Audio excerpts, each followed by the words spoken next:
Welcome back mga kaaldab. Ito na naman po ang inyong lingkod, si Mr. Destiny. At magbibigay po tayo ng pinakamainit na update po ngayon sa social media mga kaaldab. Ito yung pinaka-latest trending po, ang Coldplay mga kaaldab, na kung saan nga po raw manonood si Maine Polkerson 101%.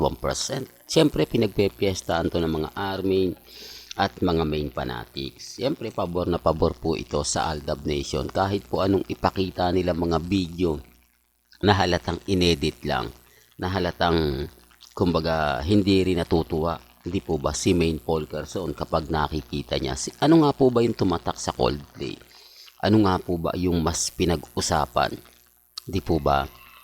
Kaya nga po ko lagi ito sinasabi, lagi kong pinapaliwanag. Depende po sa mga tao o sa mga netizen na dumadaan po sa channel natin at bumibisita. Ako naman po mga kaaldab, nagbibigay lang ng mga update. Hindi po ba? Sinasabi po kasi ng iba, wag na raw pong umasa ang aldab na si Richard Polkerson ang makakasama. Common sense na lang po. Imposible po na makita yung dalawa. Di po ba? Although si Alden na andyan, pero balot na balot yan. Hindi mo naman masasabi na magpapakita ng katulad ng dati na binubuhat po si Maine Polkerson para lang mas lalong makita at lalong mapanood niya yung gusto. Hindi po ba? Sinasabi ko lang po para lang klaro. Sinasabi ko lang po para lang po sa kaalaman ng lahat. Lalo na po sa mga taong bumibisita at dumadaan sa channel natin. Di po ba? Marami silang mga sinasabi na imposible nga po talaga. At hindi mo talaga paniniwalaan. Di po ba? Kaya nga po kawawa po talaga yung Aldab. Kami po talaga yung binubugbog. Tapos kami pa po yung laging may kasalanan. Yung tipong kami na nga po yung dinadown. Kami na nga po yung talo. Kami na nga po yung walang panalo pagdating sa social media. Pero kapag mag-react sila, tayo lumalabas na kontrabida. Totoo lang po yung sinasabi natin mga kaaldab. Ganyan po sila ka-bitter.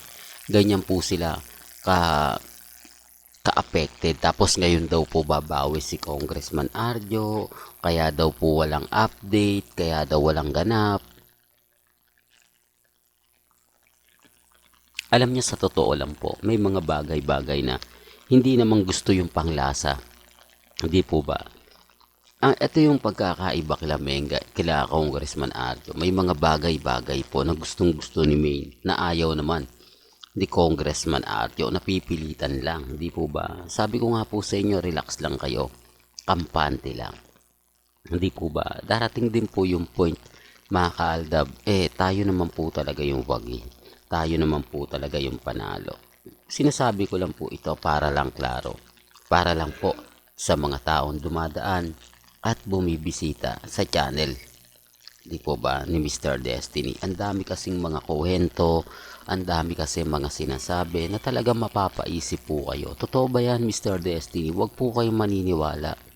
Although alam ko na hindi po karamihan naniniwala sa mga bali-balita about army ng Aldab. Iba pa rin po yung nagbibigay tayo ng update. Iba pa rin po kapag nagbibigay si Mr. Destiny ng mga kaganapan po. Pero bago tayo magsimula at bago natin ituloy etong magandang update natin, kung bago ka lang sa channel na to at isa kang true-blooded Aldab Nation na nagmamahal kina Mengay at Tisoy, tama po ang channel na pinuntahan mo. Kaya consider na po kitang bagong subscriber. At huwag mong kalimutang i-share ang mga video po natin sa mga mommies, sa mga titas at sa mga senior. Puntahan naman po natin ang pelikula ni Alden Richards, ang Out of Order, na kung saan nga po isa siyang batang lawyer. Marami pong mga nagtatanong, nagko-komento na ito na yung simula. Di po ba? Pero wala pa pong ina-announce ng petsa si Alden Richards kung anong araw nga po ito ipalalabas. At kung anong buwan. Hindi alam kung ito nga po bang January o February. Depende pa po sa ibibigay po. Kaya nga po tayo lagi updated eh. At dun sa mga taong nagre-react, sa mga taong nagko-komento na ginagamit ko daw po ang Aldab Nation, ginagamit ko raw po ang Aldab para sa aking pansariling interes. Alam niyo, sa totoo lang po, yung mga nagko-komento ng ganyan, sobrang bitter lang. Alam niyo naman po, simula't simula pa lang Aldab na po ako. Di po ba? Kaya nga po, tinutuloy ko lang. Kung titignan at susuriin ninyo, kaya kong magpalit ng content. Kaya kong magbigay ng update kina Catherine, kay Daniel, at sa lahat na may mga issue. Di po ba? Literal. Mag-a-Armain lang ako eh. Tapos mag-a-Alden Fanatics ako. Tapos yung mga issue kay Kat din, ipupush ko. Kay Sanya, kay Alden, ipupush ko. Kay Bea Benene, kay Alden, ipupush ko. Di po ba? Yung mga kaganapan ni Congressman Arjo sa congressman, sa ibig kong sabihin sa District 1, yung car wheels niya po, ipupush ko. O, di napakadami ko ng viewers at followers. Kaya po yung mga nagre-react na hindi ko alam kung bakit, di po ba? Gusto lang po talaga nilang mawala ang channel ni Mr. Destiny. Gusto lang nilang bumaliktad ako. Gusto lang po nila lahat ng mga gawin ko talagang mapapaisip po. Di po ba? Sinasabi ko lang po ito para klaro. Sinasabi ko lang po ito lalo na po sa mga taong bumibisita at dumadaan sa channel natin. Di po ba? Kaya nga po ako kampante lang. Kaya nga po ako matatag. Hindi ako nagpapadala. Hindi ako nagpapa-apekto. Lalo na po kapag ang pinag-uusapan natin sila Maine Polkerson at Richard Polkerson. Galit sila kasi updated po tayo. Galit sila lahat ng mga pinopost natin sa EAT o sa 8 Bulaga TV5.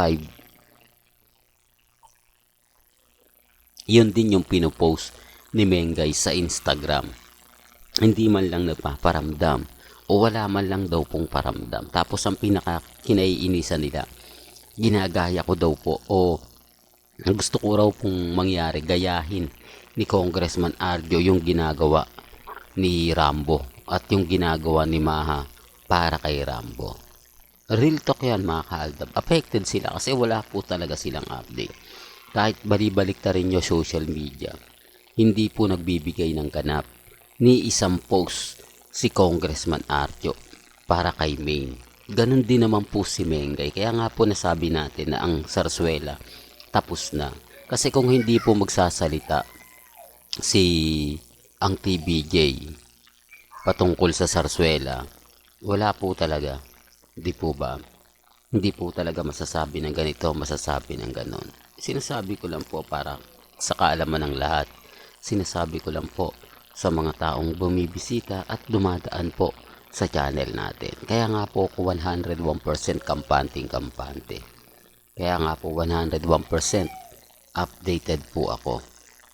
Lalo na po sa Instagram, sa Twitter at sa Facebook. Kaya nga po maraming mga kaganapan na talagang mapapaisip po kayo eh.